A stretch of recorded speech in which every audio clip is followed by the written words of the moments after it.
Quero convidar ela, que eu já recebi aqui hoje e sempre recebo com muita alegria com vocês, Zilda Costa! Diretora de Energia UCB Power e vice-presidente da ABGB. Seja muito bem-vinda!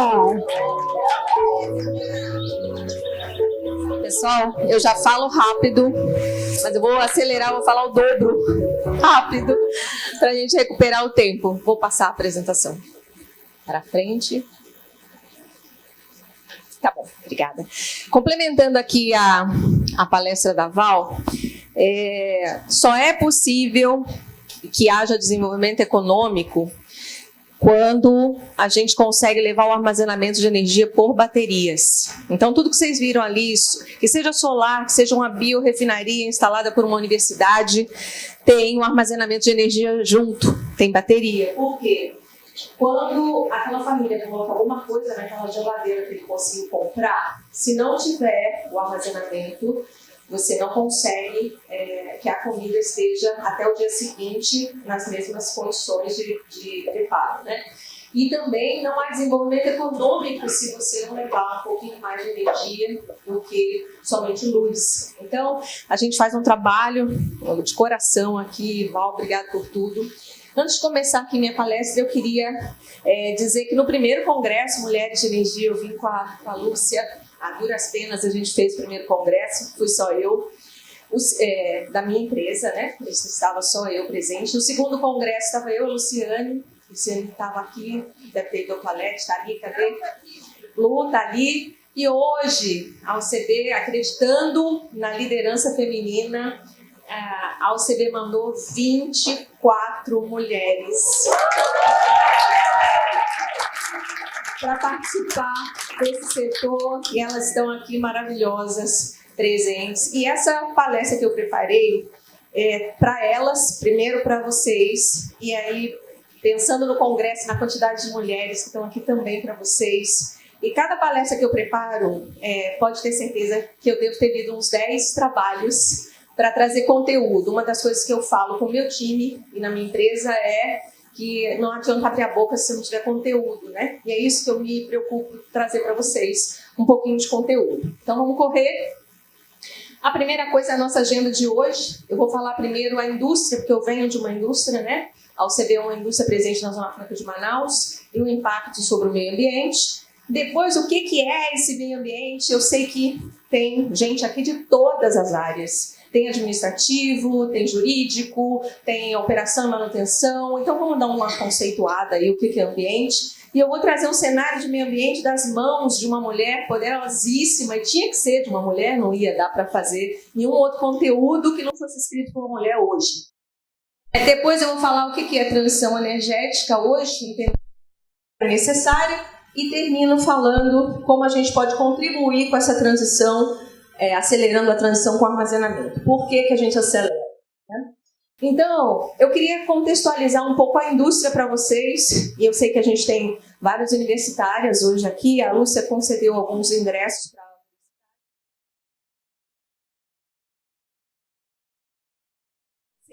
Sempre acontece, energia junto com telecomunicações. Qualquer livro que você tentar ler sobre Revolução Industrial, você vê que a revolução acontece quando há o casamento dessas duas frentes aqui, a energia e a telecom.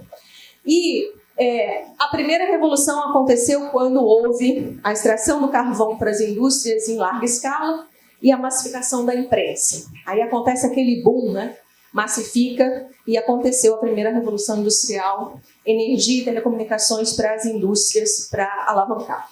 A segunda revolução industrial, novamente, energia e telecomunicações, gente.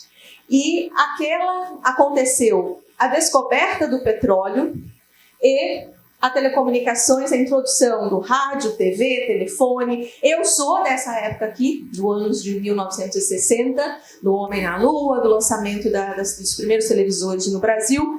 E a gente não tinha nada, celular, nada disso aí. Era telefone fixo, televisão, máquina de datilografia, que muitas de vocês nem nunca ouviu falar, só vai ver no museu, né?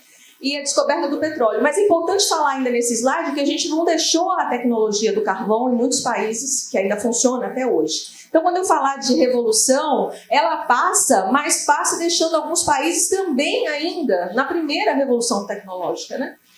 Depois vem a terceira revolução tecnológica, onde a revolução industrial com tecnologia, né? O que a gente tem de entrada de energia são as renováveis. Aí a nossa geração aqui já viveu bastante isso, o boom das renováveis, né, principalmente a eólica nos últimos 20 anos, a solar nos últimos 12 anos e o hidrogênio verde nos últimos 2 anos, porque hidrogênio a gente já tem nas indústrias há muitos anos.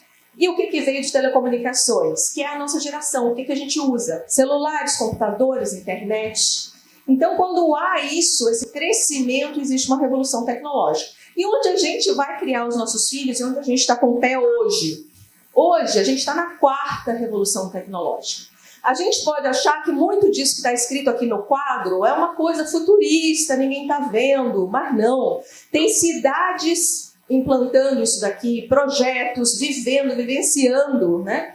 E o que é essa 4ª revolução tecnológica? Diferente do casamento de indústria, onde acontece a energia diferente, depois outra, telecom e soma e dá aquele boom, aqui é junto, não tem como separar, é eletrointensivo que chama. Se não tiver eletricidade, não tem nada de 4ª revolução tecnológica, não tem nenhum desses fatores aqui. E o que eu pincelei aqui para andar mais rápido? Eu grifei aqui alguns que envolvem o armazenamento de energia. Por exemplo, redes inteligentes, inovação da produção de energia, veículos elétricos, envolve principalmente a produção de baterias, que é a empresa que eu trabalho, né? A indústria, aí para fechar o bloco de indústria, para a gente contextualizar, o que eu falo? Para que existe essa indústria toda, né? Já que os gases de efeito estufa vêm principalmente da indústria, vamos fechar as indústrias todas. Só que nós consumimos,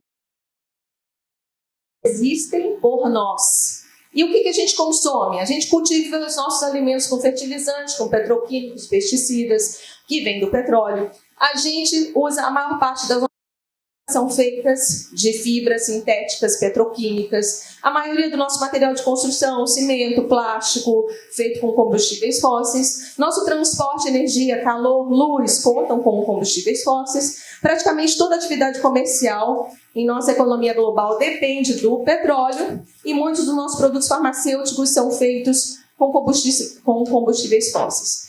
Então, se você usou hoje um shampoo de cabelo, você emitiu gases de efeito estufa.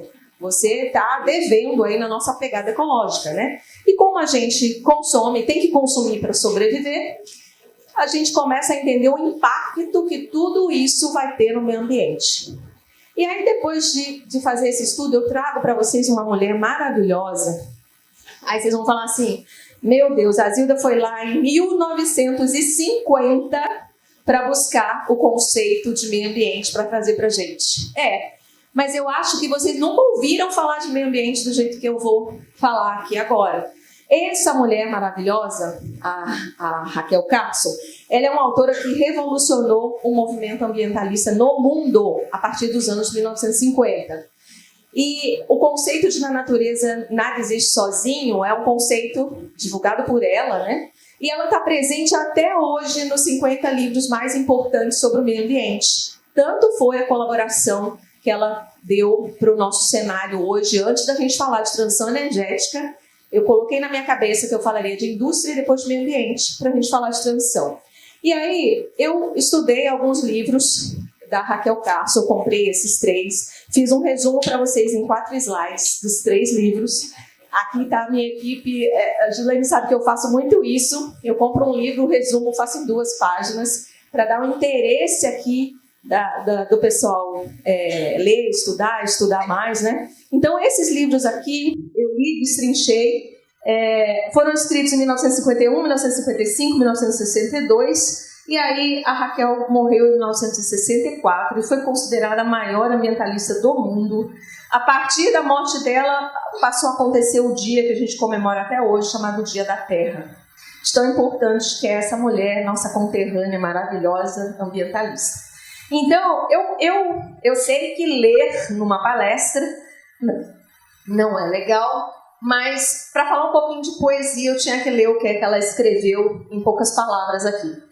Então, ela fala assim: embora o histórico do ser humano como gerenciador dos recursos naturais da Terra tenha sido decepcionante, na visão dela a gente não é um bom gerenciador, há muito se nutria um sentimento de alívio fundamentado na crença de que pelo menos o mar seria inviolável, dotado de uma condição que sobrepuja a capacidade humana de despojá-lo. Então, ele é tão grande, a gente não pode fazer nada de mal com o mar, né?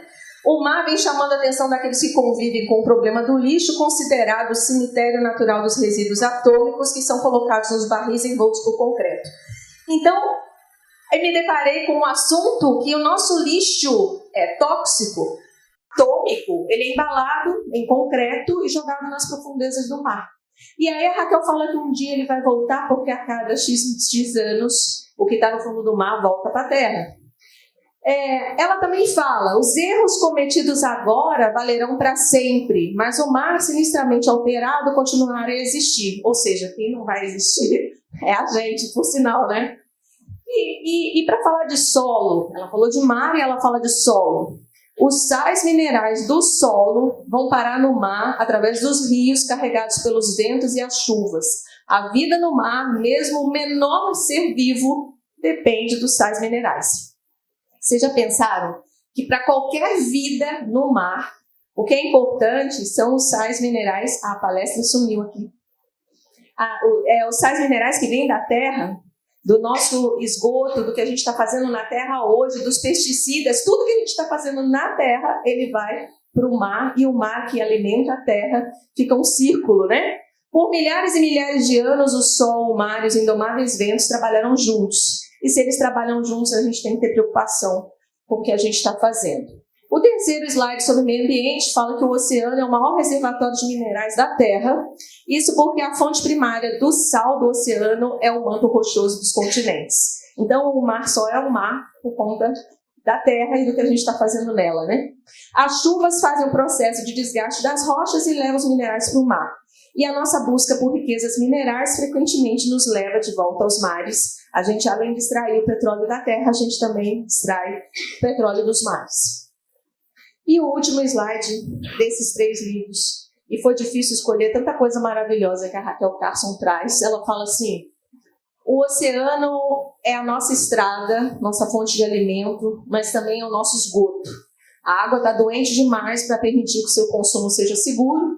Encontramos lubrificantes de máquinas, metais pesados, pesticidas, seringas, plásticos, que chegam ao oceano com o nosso do ser humano ao meio ambiente, a contaminação do ar, do solo, dos rios, dos mares e materiais perigosos e até mesmo letais.